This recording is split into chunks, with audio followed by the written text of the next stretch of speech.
What's up, guys? Welcome to another Raid Shadow Legends video. I'm Vamp, and today we're talking about champion skills. We're going to go over the 2 epics you can get using my promo link to start an account that's in the description box below, and we're also going to go over Alice the Wanderer, and I'm going to kind of give my thoughts on what I might do with her and what I think of her kit.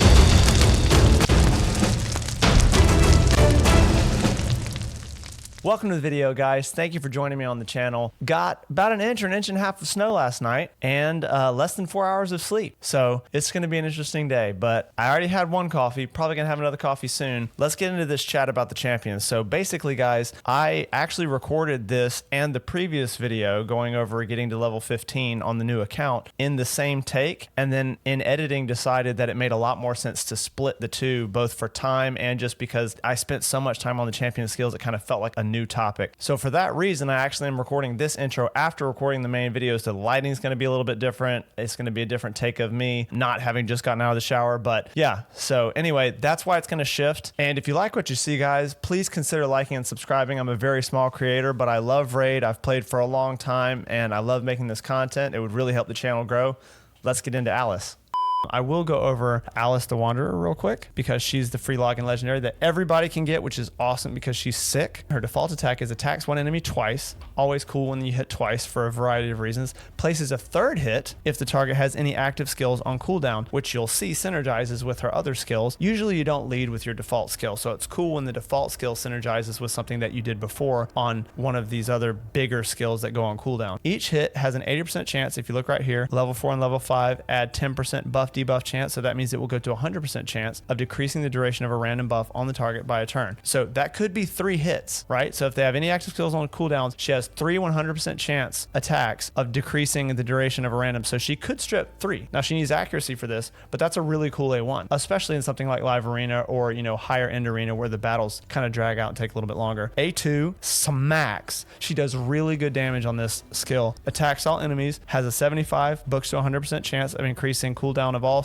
enemy skills by 2 turns. Now, basically, increasing cooldowns by 2 turns means they miss 1 turn, because what happens is when she hits them, it goes to 2 turns, but she hits them on her turn. It's not like a debuff where it happens on their turn. So then when they go, they miss a turn, but that brings it down to 1 turn cooldown, and anytime it's 1 turn cooldown, the next turn you get to use this skill. But still, locking them all out for a turn with big damage is awesome. This is just going to be a situation where people will probably, if they're like me and they're not a Kraken, they're going to have to decide if they're going to go with a fast accuracy build and then just put as much damage as they can, but it's not going to be anything to write home about, or if they're going to go with damage and just let this cooldown thing happen to anybody who has incredibly low resist. I would love to be able to build both, but I just have a feeling that she's not going to do either great if you try to split and meet in the middle. She needs a ton of accuracy to get the whole team, or she needs a ton of damage to kill everyone but the tankiest. So anyway, that's my 2 cents on that, but this is really cool. On an attack that has the chance to cool down enemy skills, she has 75 books to 100% chance of decreasing each target's turn meter by 15%. That part makes me think that I will put her in accuracy and then just eke out as much damage as I can. If at least one of a target's skills has its cooldown increased to the max, decreases their turn meter by 30% instead. 30% turn meter decrease is nuts, especially because I can't see anyone building this champion slow unless they're just going to ignore all her mechanics except damage. And I mean, if that's how you want to play the game, it's not invalid. Then her A3 is attacks one enemy, ignores 20% of the target's defense. If the initial target is killed, also attacks an enemy with the lowest HP. I saw that in a Hell Hades video testing it out, and it slams. He had crazy gear on her and a crazy relic, but it had the capacity on his account with her set up with a bunch of buffs and debuffs to do 700k to the first target and then 800k to the second target. It just immediately leveled both. So don't expect that from yours. I will not be expecting that from mine, but if she can kill even one of the 2 and get the other one in threat of death, that would be really helpful for me in live arena. Passive effect passive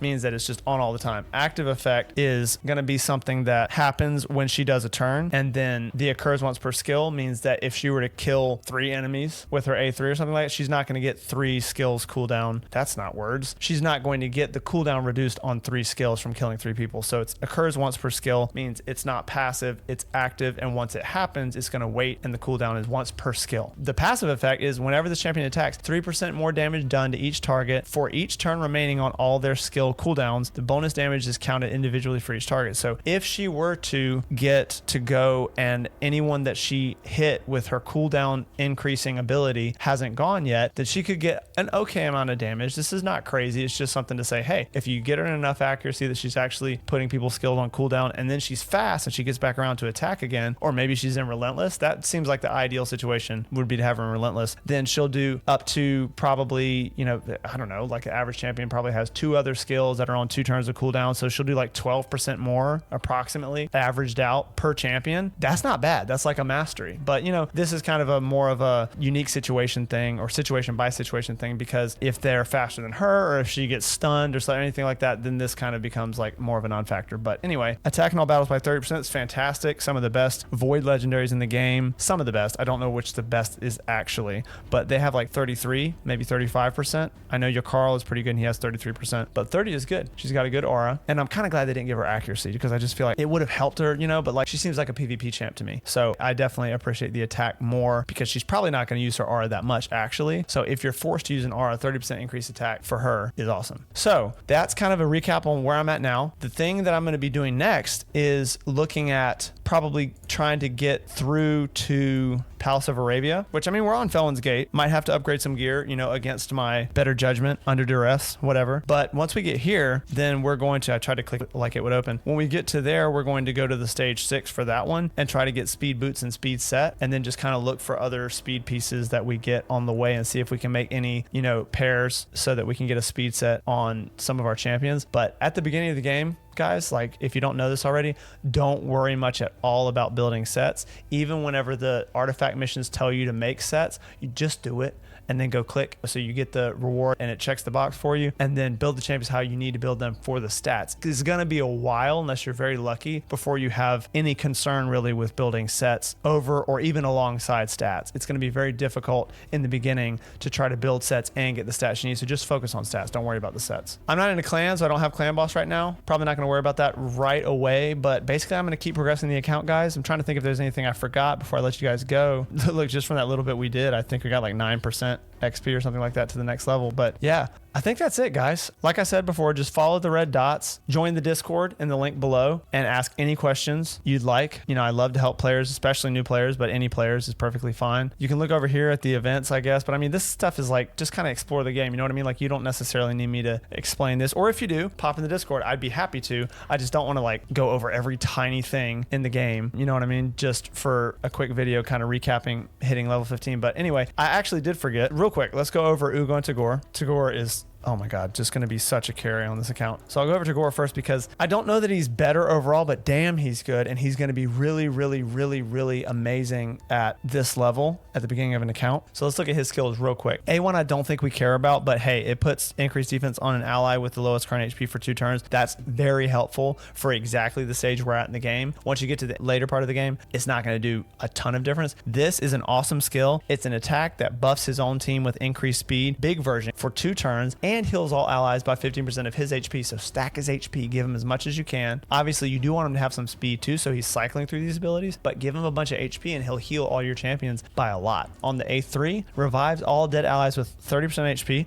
not terrible. Also places a shield on all allies, which this says all allies, meaning the ones that still survived will also get one. Some champions will like buff the ones that just came back, and then some buff everybody. He's buffing everyone, and the shield on everyone's going to be equal to 20% of his max HP. If you give him a lot of HP, that's going to be a very decent shield. This can book, if you decide to use your epic books on him, down to a 5-turn cooldown. Not bad. And then his passive, Aid the Feeble, decreases the damage received by allies with 50% HP or less by 10%. So if they're getting low, he's going to mitigate some of the damage and help keep them alive for longer. He has an HP aura. 25% is pretty good. Pretty damn good, actually, for an epic. And the thing with him is that having this revive that he then protects them is huge, because they only have 30% HP, but he's going to have more HP than most of the people that are dead, and he's going to put a shield based on his HP on those champions that will basically give them more HP while the shield is on them, so that they don't get revived and immediately knocked back down. That's going to be awesome, because revivers are super, super helpful at the beginning. And now let's go to Ogren and take a peek at Ugo. Ugo's just been so good. I can't even tell you. Like I said, haven't started an account in forever, and was just like, wow, I've never started an account with Ugo, I don't believe. Yeah.